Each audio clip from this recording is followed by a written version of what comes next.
From the St. Louis Public Radio Newsroom, this is The Gateway. Today is Friday, July 25th. I'm Arla Kouziz. A new documentary is highlighting a Black history tour of St. Louis led by a retired Catholic priest. The filmmaker says it shows viewers parts of the city's Black history that are lesser known. I figured going into it, I was going to pretty much know most of the stuff he was going to be talking about, but I didn't. I didn't know a lot of the things he was talking about, and some of the things I just didn't know in that kind of detail. St. Louis Public Radio's Chad Davis sat down with director Tony West and priest Gerry Kleba to talk about their new film. That's coming up after this news on The Gateway. Missouri Republicans could redraw their congressional map at the behest of President Donald Trump. As St. Louis Public Radio's Jason Rosenbaum reports, the GOP will likely target Democratic Congressman Emanuel Cleaver. The GOP majority in the U.S. House looks tenuous, and Trump is pressuring state legislatures to redraw congressional maps to tilt more toward Republicans. Congressman Eric Burleson of Greene County says Trump wants Missouri to act. I can confirm that the White House is pursuing it. Burleson says that Trump wants to transform Cleaver's safe Democratic seat in Kansas City to a GOP-leaning district to preserve the House majority. It's such a thin majority. It's so thin that every seat is going to count. If Missouri Governor Mike Kehoe calls a special session, lawmakers would likely redraw the maps in the fall. I'm Jason Rosenbaum, St. Louis Public Radio. The family of a detainee who died at the St. Louis City Justice Center Saturday says he wasn't resisting jail staff before being put in a restraint chair. Samuel Hayes Jr. died later that evening. Jail officials said Hayes got into an altercation with another detainee and did not respond to verbal commands. Lawyers for the family say the video shows him in a restraint chair and he was left there where he eventually convulsed. Jack Waldron is representing the family. If somebody had been monitoring him, they would have seen that he was very clearly convulsing and in medical distress. That didn't happen, and so he continued to convulse for another 20 minutes until he stopped and he was still. Waldron says the city should be held liable, and the family plans to file a lawsuit against the city. Meanwhile, Mayor Kara Spencer says she's looking into accusations of staff hitting inmates with projective pepper spray pellets at the St. Louis jail. St. Louis Public Radio's Olivia Mizell reports. Spencer said at a press conference Thursday she wasn't aware of the claims.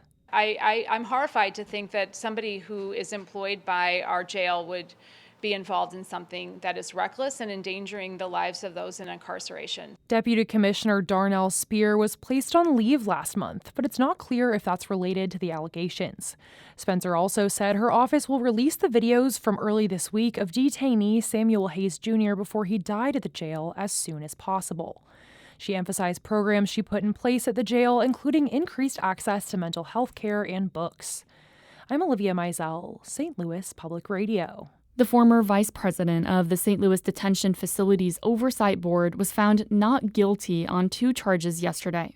Janice Mensah was charged with trespassing and resisting arrest while visiting the city jail in 2023 to check on a detainee who had died in custody.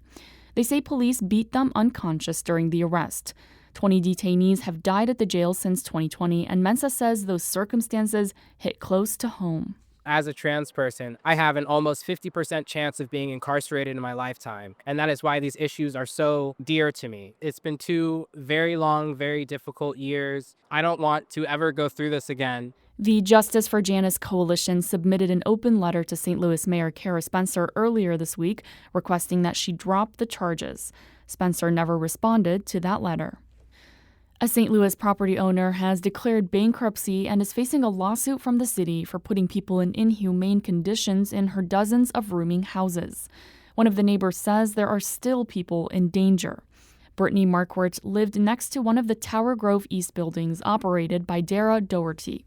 Marquardt says the tenants were abused and put at risk physically and mentally. I really just wish there was a fund for all of her victims because I believe they deserve adequate housing and compensation for the harms at her hands. Marquardt says Doherty still owns properties while facing legal and bankruptcy proceedings. She was a guest on St. Louis on the Air. Artificial intelligence is making its way into schools across the St. Louis region. St. Louis Public Radio's Hiba Ahmed stopped by the St. Louis AI Summit held at Hancock Elementary School. Earlier this week, the U.S. Department of Education released guidance asking schools across the country to incorporate AI into classrooms. Hancock Place School District is leading the charge on that effort. It held a summit this week for educators across the St. Louis region to learn about tools teachers can incorporate into their classrooms. Sixth grade social studies teacher Patrick McSally says he's excited to use the new tools with the students. It's really cool to kind of show them its capabilities, show them the what it can do, and teach them how to use it in responsible and ways that they can get the best out of it. The district adopted a policy last year around the new tech in classrooms in hopes of preparing students for a future with AI. I'm Hiba Ahmed, St. Louis Public Radio. The Metro East set a record low unemployment rate of 3.5% last month. That's according to data released yesterday by the U.S. Bureau of Labor Statistics and the Illinois Department of Employment Security. At this time last year, the Illinois section of the St. Louis metro area reported an unemployment rate of 4.8%. All 11 Illinois counties in the Metro East saw their rates decrease in June. The retail, health, and manufacturing industries in the Metro East all added jobs over the last year, but the hospitality, warehousing, and information sectors all lost employees.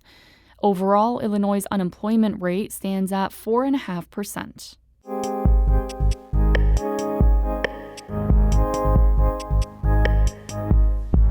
I'm Jonathan Ahl, newscast editor at St. Louis Public Radio. Federal funding for St. Louis Public Radio has been canceled. We're defunded, but we are not defeated. We need to make up $575,000 a year to support the reporting you've come to rely on and keep the Gateway thriving. This daily podcast is made possible by the work of everyone in the St. Louis Public Radio newsroom, anchors, reporters, editors, and producers, and they can't do their jobs without you. Consider a donation of $10, $20, or even $100 a month. It will help us navigate a challenging time for public media and provide you with the peace of mind that you are doing what you can to keep independent journalism strong in the St. Louis, Rolla, and Quincy areas. Give now at stlpr.org, and thanks.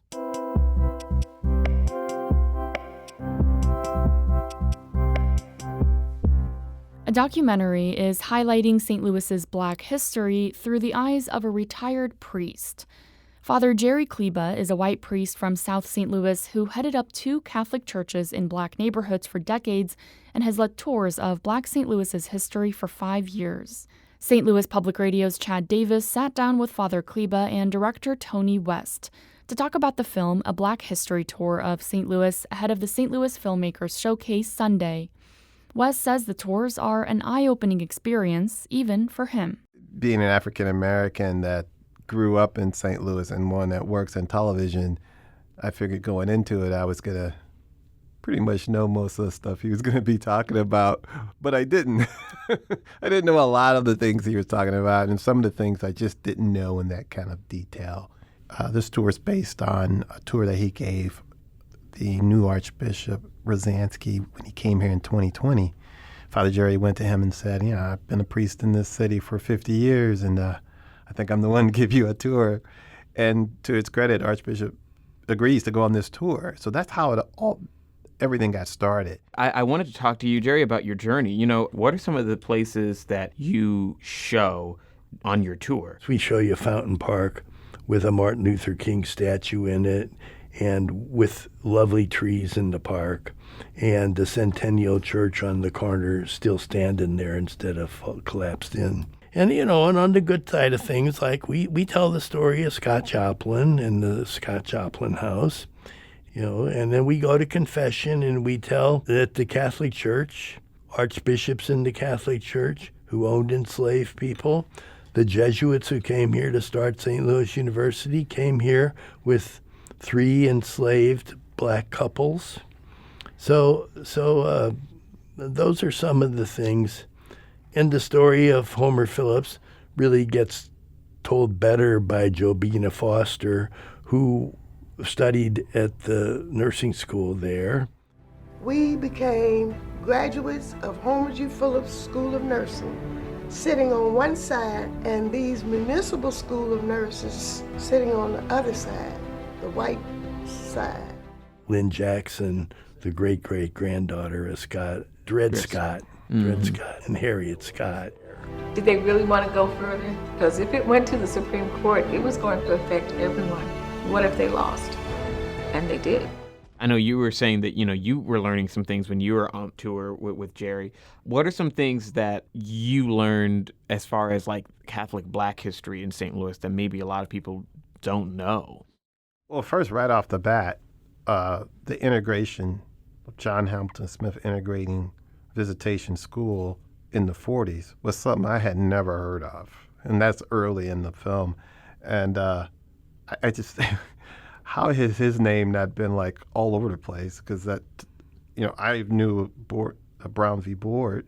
Everybody knows about that. You talk about Centennial Church, and you talk about how Fountain Park was part of the tour. Those areas have been really, really decimated by the tornado. Talk a little bit about what it means now, I guess, in that front to have this documentary that shows those parts of St. Louis. Well, for one thing, it's devastating to the people who live there and the loss of life. Our hearts go out to them. But one of the things that Father Gerry is doing is he's going through North St. Louis and he's showing people the beauty of the area. People are looking at the news and they're seeing a lot of rubble and stuff like that. They see the aftermath. And in this film, they're going to see how the park and everything in these churches looked before that and be motivated to get involved and help these people and rebuild what they can rebuild. That was Tony West and Gerry Kleba talking with Chad Davis. You can read more about the film on our website at stlpr.org. Our Jessica Rogan edited that piece. The Gateway is a production of St. Louis Public Radio, a listener-supported service of the University of Missouri St. Louis. Music is by Ryan McNeely of Adult Fur. I'm Arla Kuziz, and from the St. Louis Public Radio newsroom, this has been The Gateway.